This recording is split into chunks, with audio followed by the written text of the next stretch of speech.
welcome to another coffee break with Kardec. So grab your hot or cold drink, cup of coffee or anything you'd like to drink.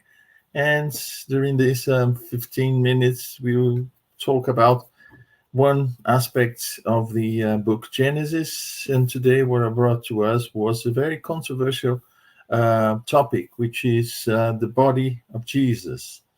And we see that, the disappearance of Jesus's body is something that until now, is open to so many discussions and opinions.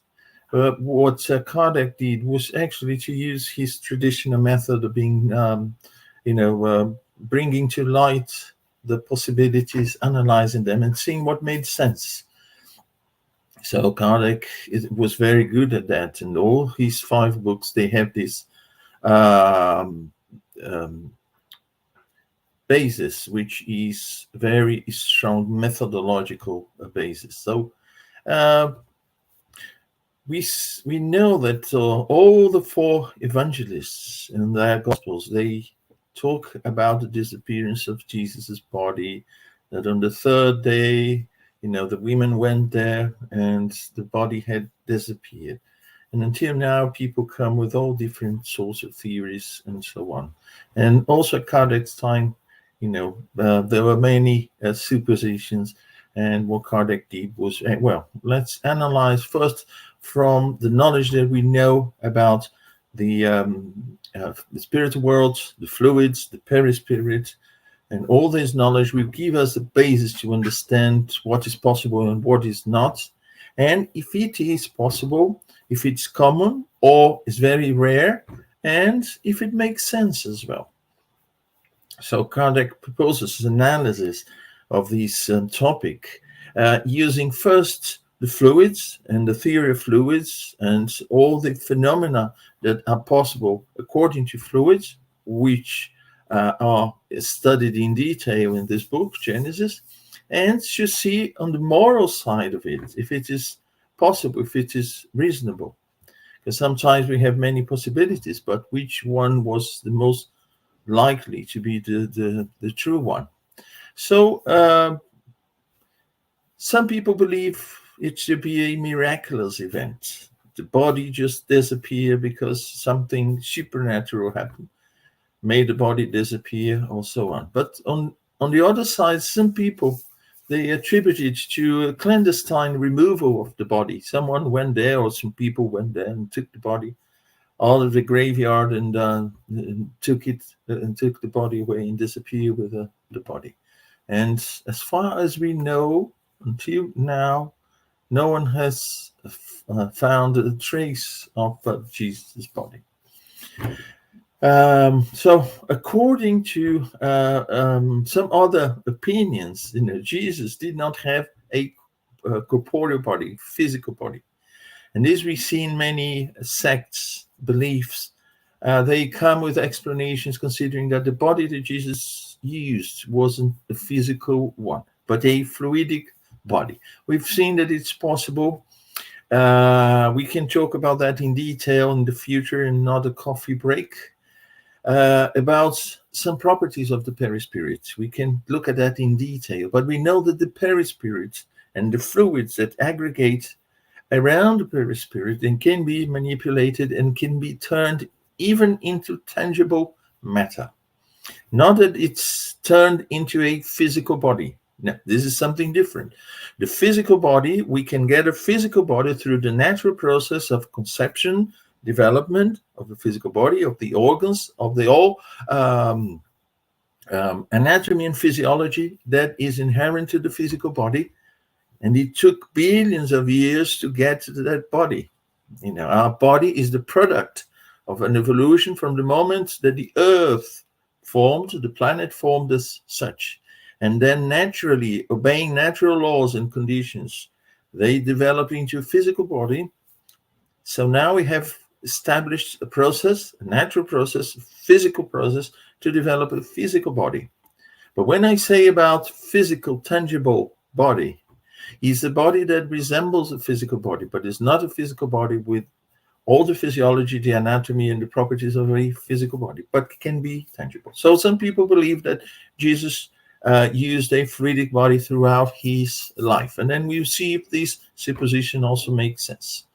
So for these people, we know everything he did all his life was just an appearance, an illusion, the manifestation of a spiritual being using a fluidic body. And then when he died, the body didn't go through the natural process of decomposition that would be expected from a material body.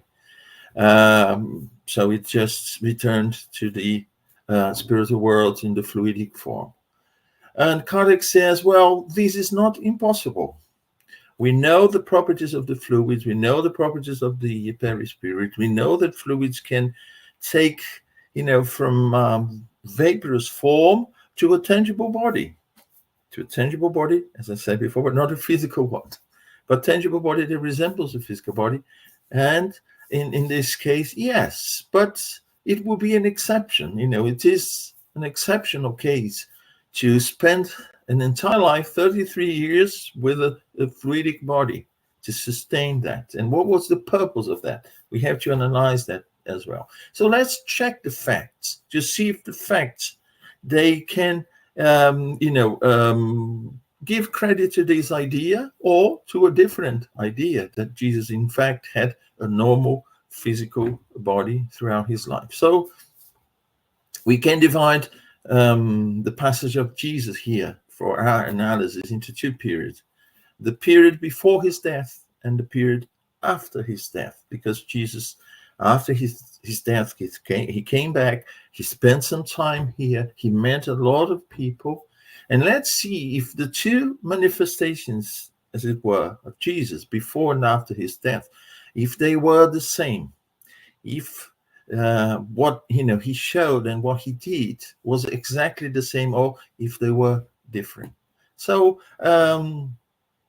let's see, from the conception to birth, Jesus had a normal, or his mother Mary had a normal pregnancy. We're not talking about the act of conception, but we know that he grew in her womb, and he was born as a normal baby. So he had a natural, normal condition from conception to birth, and then from birth until his death.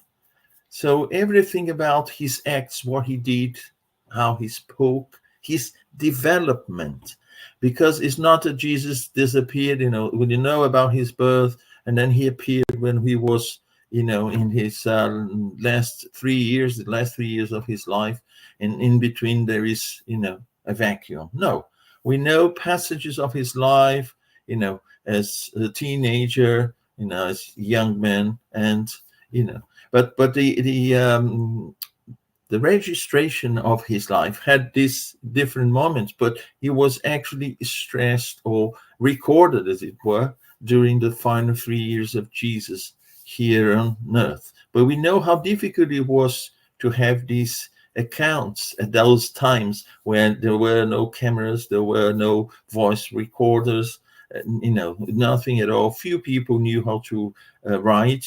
Most of the information was passed on verbally, so people would just tell the stories, from one generation to another. So we know how difficult it was. But having said that, we know passages of Jesus as, young man, his childhood, and so on. So we knew he went through those phases. And this is typical, it's normal of a corporeal, of a physical body. And so he had this unequivocal characteristics of corporeality. And also, some people may say, well, but what about the miracles he performed? We would say, well, they were not miracles, they were psychic phenomena. And the psychic phenomena can all be explained when we understand the fluids, where they come from, how they can be manipulated, what is possible according to the properties of the fluid, and also the existence of these special case of the fluids, which is the perispirit, this fluidic body that envelops everyone. So if Jesus was a normal person with a physical body, a perispirit, and the spirit, he, could do all things he did because they were explained. And we see nowadays some of that. Of course, Jesus was a very pure spirit. So as pure spirit, he knew everything about manipulation of fluids. He was, the most, or the highest in terms of spiritual development, the highest spirit that has ever set foot on this planet. So he knew how to do all these things very well. And he, performed, also miracles, and there are many passages where things have this character of miraculous, but they weren't in fact miraculous. They have an explanation. And then after his death, on the other hand, everything that we know reveals that he was a fluidic being. Some moments when he says things to people, when he said, "Don't touch me," and to Mary, because I haven't risen to my Father. And we see also some passages that give us a hint that he had a fluidic body. We know that before his death, no one recorded anything apart from the psychic phenomena that he was responsible for. Apart from that, which is natural, nowadays we see people who have some degree of development in terms of psychic phenomena. They can do things that we say, wow. And can we imagine Jesus? But on the other hand, no one says, well, Jesus disappeared in front of us. Jesus, he never ate, he never slept. He had a different life. He was a weird person. No, what they recorded, what they told us about Jesus was that he was a wonderful human being. But because he was a wonderful human being with the special powers, it didn't mean that Jesus wasn't a person in flesh and bone. So there's nothing there to go against this idea. But the information we get after his death, when he came back, he tells things that are in accordance to a fluidic being, a being that, appears in front of us, despite the fact that he may even be tangible at times. We know that can be produced from the manipulation of fluids. So, there's nothing miraculous about that. So, and the other thing is, pain is something that the physical body is the vehicle, because when we harm our physical body, we feel pain. But who feels pain? Is it the body itself? Is it the brain? Or is it the spirit? It is the spirit. So Kardec puts that, and he's very adamant about that. The spirit is the one that feels the sensation. If the body is dead, no matter what you do in the body, there's no pain. There's no feeling of pain. The pain is felt by the spirit. And we know that Jesus went through pain. He felt pain just like anyone else. He went through that. He felt pain. So this is just one more point to stress this proposal that Jesus, in fact, had a physical body. So, and then when he died, people who took him to the graveyard, they knew he was dead. They didn't say that, well, the body in front of us wasn't the body that was dead, or there was something different in that body. No, he for them he was just one more dead body, just like anyone else's. So it's again a proof that he was a physical body. The fluidic body wouldn't die as such. Death is something that is part of the physical body. The degradation of the material that composes the physical body. It doesn't happen with the fluidic perispirit, the fluidic body, because it's fluid. It just transforms itself, just like water going from a liquid, when we just drop some water in a hot pan, immediately the water disappears because it turns into vapor almost immediately. And it's more or less like that. So there's no disintegration of the physical body. So of the for the spiritual body, there's no disintegration. So we see these 2 points. And one moral aspect of all of this is, why would Jesus create all these theater, all these situation that wasn't real? I mean, to be in a fluidic body, he wouldn't feel pain. He wouldn't feel anything. He would live a life different from anyone else. And the purpose of him being here is to teach us how to live a spiritual life in a physical body. Otherwise, he would, meet us in different circumstances. What Jesus did was to show us that we live a physical life. We have a physical body. We suffer physical pain. We suffer all sorts of pain here, but we have to think about our spiritual nature. Jesus woke up all of us in terms of our spiritual nature. Why would he do that? Come in a different body. Some people believe, there's a school, they believe that Jesus brought from heaven a special body. And he used that special body while he was here.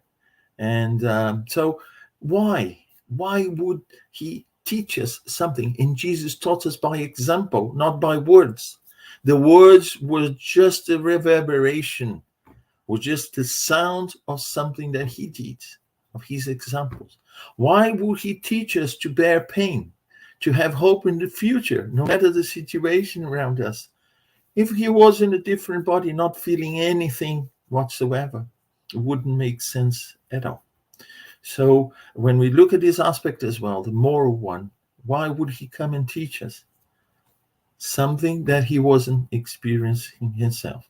And Jesus, he showed all the time that he would live the example.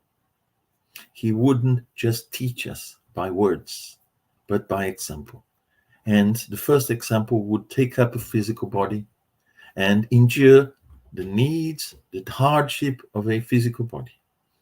And that's why, to me, the most plausible one, and apparently according to Kardec as well, is that Jesus came and had a normal physical body. And then he lived a physical life, showing that spirituality, a spiritual life, can be lived in a physical body while we are incarnate. That means our physical life has a purpose. Our bodily life has a meaning, to spiritualize us, and not just to spend some time here concerned with material things. Thank you very much. I hope to bring you some food for thought, not just for our coffee break, but I hope it has been useful. And those interested, go to the Genesis book, Genesis, and read more about it. It's a very interesting book. So hope to see you next time for another coffee break with Kardec. Bye-bye.